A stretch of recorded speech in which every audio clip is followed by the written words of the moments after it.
The morning after my wife's funeral, the house felt wrong in a way I can't quite explain. Not loud, not empty exactly, just unsettled, like it was holding its breath without her in it. I'm 74 years old, and I've lived in that house for almost 4 decades. I know every sound it makes. That morning, though, even the floorboards seemed unsure of themselves. I stood in the kitchen with a cold cup of coffee, staring at the chair where Margaret used to sit and read the paper, her glasses sliding down her nose, humming without realizing she was doing it. We buried her on a gray Tuesday.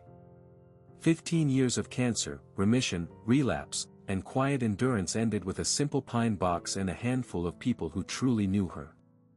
My son shook my hand at the graveside. Not hugged me. Shook my hand. He said all the right things in the right order, like he was reading from a script he'd memorized on the drive over. After everyone left, I came home alone. That's when I found the key. It wasn't dramatic. No hidden safe, no secret compartment. It was taped inside the old flour tin above the fridge, the one Margaret refused to throw out even after we stopped baking. A small brass key, warm from my fingers, with a strip of yellowed masking tape wrapped around it. On the tape, in her careful handwriting, were 3 words that made my stomach tighten. For when needed. I sat down at the kitchen table and held that key for a long time. Margaret and I didn't keep secrets from each other. Or at least that's what I'd believed for 52 years. Yet here it was, something she'd hidden, maybe for a decade, maybe longer, waiting for a moment she must have known would come. I didn't try it in any lock that day. I didn't even tell my son I'd found it. Grief does strange things, but it also sharpens certain instincts. Something about that key told me to stay quiet. 3 days later, my son called and asked about the house, the accounts, and whether I planned to make things simple by letting him handle the paperwork. I told him I was tired and needed time. He paused, then said he understood, but his voice didn't match the words. I hung up, folded Margaret's note back around the key, and put it in my pocket, already sensing that my wife had prepared me for something I hadn't yet seen coming. I didn't sleep much after that. Nights have a way of stretching when you're alone, and every sound feels like a question. The refrigerator clicked on and off. A branch brushed the siding. Somewhere down the block, a dog barked and stopped. I kept thinking about Margaret's hands, how steady they'd been even near the end, and how deliberate her writing always was. She wouldn't have hidden something by accident. The next morning, I tried to go back to routine. Shower.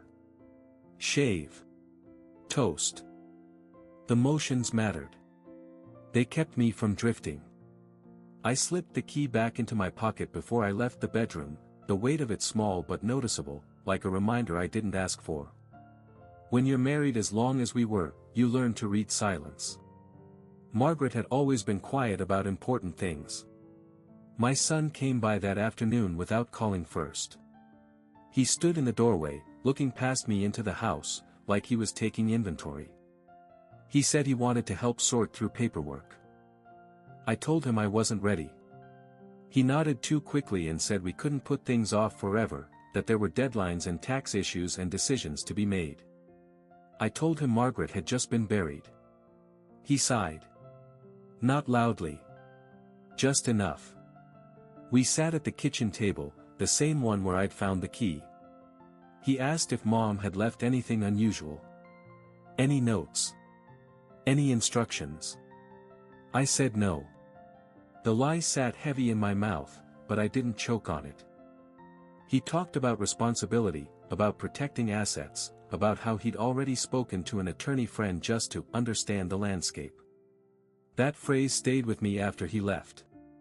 That evening, I stood in the hallway and looked at the house like I was seeing it for the first time. The coat closet. The basement door.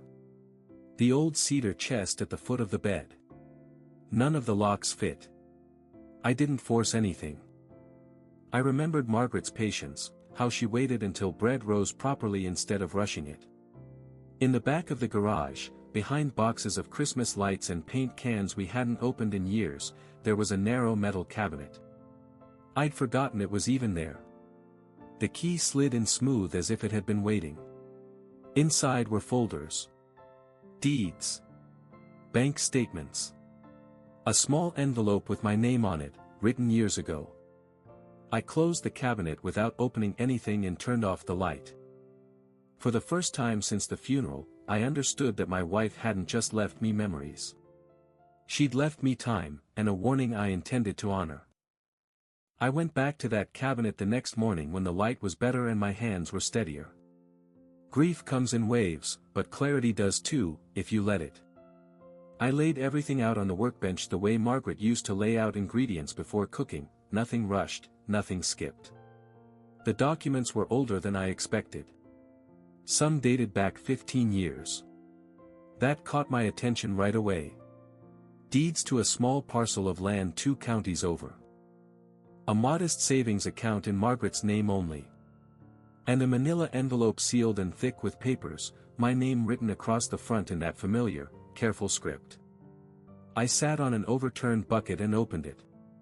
Inside was a letter. Not long. Just direct, like her. She wrote that she loved me. That part didn't surprise me. Then she wrote that she'd done something I might not understand at first, but that she needed me to trust her judgment the way she had trusted mine all those years. She said our son had shown her who he was long before I was ready to see it, and she wasn't willing to leave everything exposed to pressure or manipulation after she was gone. She told me the key was for protection, not revenge. I folded the letter and sat there a while, listening to the quiet hum of the house. I could hear my son's voice in my head, confident, impatient, already planning. He'd always been good at planning when other people carried the weight. That afternoon, the calls started. Not just from him. An unfamiliar number left a voicemail introducing himself as a legal representative, very polite, very professional, asking to discuss my next steps. I didn't return it. Instead, I put the papers back in order and locked the cabinet again. When my son showed up that evening, his tone had changed. Sharper. He said lawyers were just a formality and that delaying things could cause problems. He asked me, point blank, if there was anything he should know about. I looked at him across the same table where he'd once done homework, where Margaret had served Sunday dinners, and I said no. Not yet. His jaw tightened, just for a second. That was when I understood this wasn't about helping me grieve.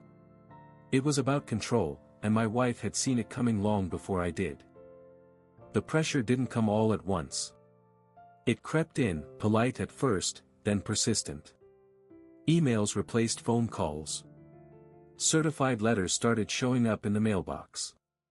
Words like fiduciary duty and estate efficiency appeared, carefully chosen to sound helpful while closing in on me. I read everything slowly. Margaret had always said that people reveal themselves most clearly when they think you're tired or afraid. I wasn't either. I was grieving, yes, but grief had stripped me down to essentials. I knew what mattered. My son came over again, this time with a folder under his arm. He said he wanted transparency. He said lawyers only get involved when families stop communicating. He said Mom would have wanted things handled cleanly. That one stung, but I didn't show it. He slid papers across the table and pointed to lines like a teacher correcting homework. Power of attorney drafts. Suggested amendments. A timeline. He'd already imagined my consent. I told him I'd review them. He leaned back and watched me, waiting for fatigue to do his work. Instead, I asked him when he'd last visited his mother alone. No errands. No requests. Just to sit with her. He didn't answer right away. That silence told me more than any document ever could. A week later, the tone changed again. The lawyer stopped asking and started advising. Deadlines were mentioned. So were potential disputes. Nothing explicit, just enough to suggest that cooperation would be easier than resistance. I stayed calm. I cooked my meals. I took walks. I reread Margaret's letter every morning like a set of instructions written in love, not fear. Late one night, I opened the small savings account paperwork again. The amounts weren't enormous, but the structure was clear. Margaret hadn't hidden money. She'd separated it, anchored it, and protected it from being leveraged against me. That's when I understood the full shape of her foresight. She hadn't prepared me to fight. She'd prepared me to endure, and to choose when to speak. By the 5th week, the gloves were off. A formal letter arrived by courier, not mail. Heavy paper. Firm language. It informed me that my son had retained counsel to protect his future interests and to ensure there were no irregularities in the handling of my late wife's estate. Reading between the lines didn't take much effort. He was preparing to challenge me if I didn't fall in line. I sat at the kitchen table and read it twice. My hands didn't shake. What I felt wasn't anger. It was a quiet disappointment that settled in my chest like cold air. When my son called that evening, his voice was careful, rehearsed. He said the lawyers were just a precaution. He said people his age had to think ahead. He said emotions made people irrational, and he didn't want me making decisions I'd regret. He spoke to me the way you speak to someone you think is slipping. I told him I was thinking very clearly. He pressed harder. Asked what Mom had left behind. Asked if there were accounts he didn't know about. Asked if I'd spoken to anyone else. Each question was measured, but the impatience bled through. I realized he wasn't asking out of concern. He was checking for obstacles. That night, another letter arrived by email. This one outlined possible scenarios if cooperation broke down. Probate delays. Court involvement. Stress. Expense. It was framed as advice, but it read like a warning. I printed it, folded it, and placed it next to Margaret's letter. The contrast was stark. One was written to intimidate. The other had been written to steady me. I finally made one phone call of my own. Not to a lawyer yet. To an old friend of Margaret's, a woman who'd known her before I ever did. I asked her one simple question. Had Margaret ever seemed worried about our son? She didn't hesitate. She said Margaret had been prepared. I slept better that night than I had in weeks, knowing that what was coming wasn't sudden, and that I wasn't walking into it unarmed. The first official meeting happened in a conference room that smelled like burnt coffee and disinfectant. My son sat across from me with his attorney beside him, a younger man in a sharp suit who smiled too often. I brought no one. That seemed to unsettle them. They spoke about process. About clarity. About minimizing risk. The attorney used my first name like we were old friends and explained, slowly, how cooperation could spare everyone unnecessary conflict. He slid a document toward me and suggested I sign something temporary, just to keep things moving. I didn't touch it. Instead, I asked a single question. I asked why my son felt the need to protect himself from his own father. The room went quiet. My son said it wasn't personal. That it was just smart planning. That emotions were high and people made mistakes. He avoided my eyes while he said it. I saw then what Margaret must have seen years ago, not cruelty, but calculation. The kind that justifies itself. I told them I wasn't signing anything that day. Or any day soon. The attorney's smile tightened. He said that was, of course, my right, but delays could create complications. He mentioned court again, softly this time. I nodded. I told him I understood. When I stood to leave, my son asked if we could talk alone. The attorney stepped out. My son leaned forward and lowered his voice. He said this didn't have to get ugly. He said I was making things harder than they needed to be. He said Mom would be disappointed. That was the first time I felt something close to anger. I told him his mother trusted me to do exactly what I was doing. I told him she'd prepared for pressure like this. His face changed then, just slightly. He asked what I meant. I didn't answer. I walked out, drove home, and sat in the quiet house until evening settled in. Then I opened the cabinet again and took out the final folder, the one Margaret had marked with a date far in the future. It turned out she'd planned not just for my grief, but for his response to it. And for the first time, I knew the balance of power hadn't been where my son thought it was at all. I didn't act right away. That surprised my son more than anything I could have done. He expected a reaction, a counterattack, some visible move.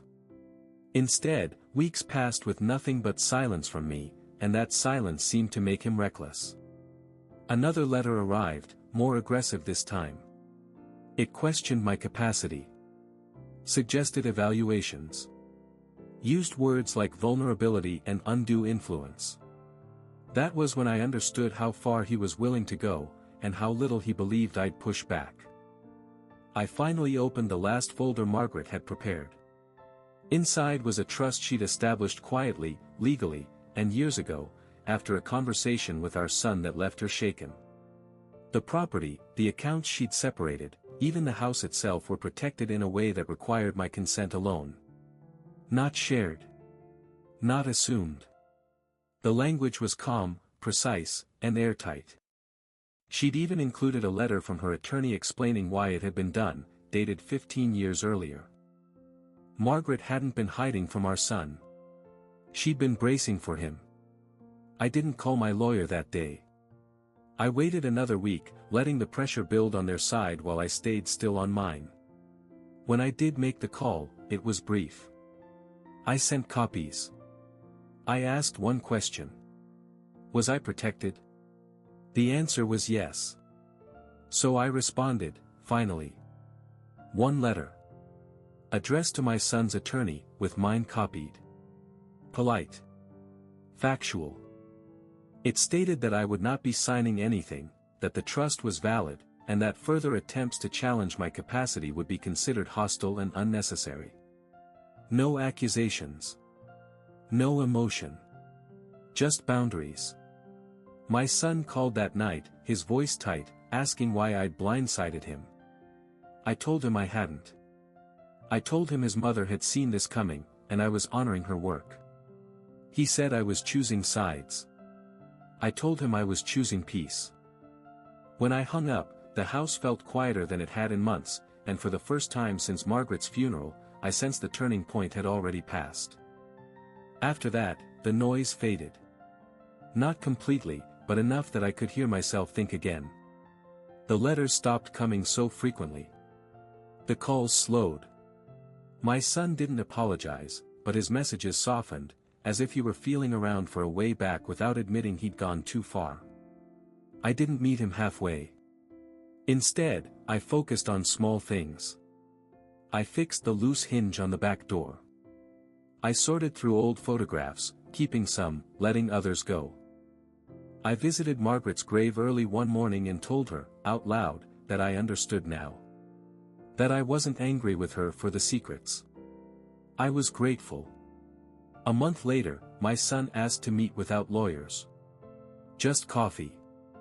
Neutral ground. I agreed, not because I needed closure, but because I wanted to see who he was when there was nothing left to push against. He looked tired. Older than he should have. He talked about stress, about misunderstandings, about how everything had gotten out of hand. He said he never meant to hurt me. I believed that part. Intention and impact are different things, though, and I told him so. I said trust isn't restored by pressure. It's restored by restraint. He asked if things could go back to how they were. I said no. That answer landed harder than any argument would have. I explained that I wasn't cutting him out of my life, but I was changing the terms. No access. No assumptions. No leverage. If he wanted a relationship, it would have to be based on respect, not entitlement. He didn't argue. He just nodded, slowly, like someone realizing the rules had changed while he wasn't paying attention. When we stood to leave, he hesitated, then said he wished Mom were still here. I told him she was, just not in the way he wanted her to be. I walked home alone, calm in a way I hadn't been in years, knowing the hardest part wasn't standing my ground, but learning that dignity doesn't need witnesses to be real. The house is quieter now, but it's the right kind of quiet. Not the hollow silence I felt after the funeral, but a settled one, like a room after the last guest has gone and the dishes are done. I wake up early, make my coffee the way Margaret liked it, and sit by the window without feeling watched by the future. My son and I still speak. Carefully. He calls once in a while, usually about ordinary things. Weather. Work. Nothing about documents or plans. I can hear the restraint in his voice, and I respect it, even if it came late. Trust, I've learned, doesn't snap back into place. It rebuilds slowly, or it doesn't rebuild at all. I opened the cabinet one final time last week. I took out Margaret's letter and read it again, not for instruction this time, but for company.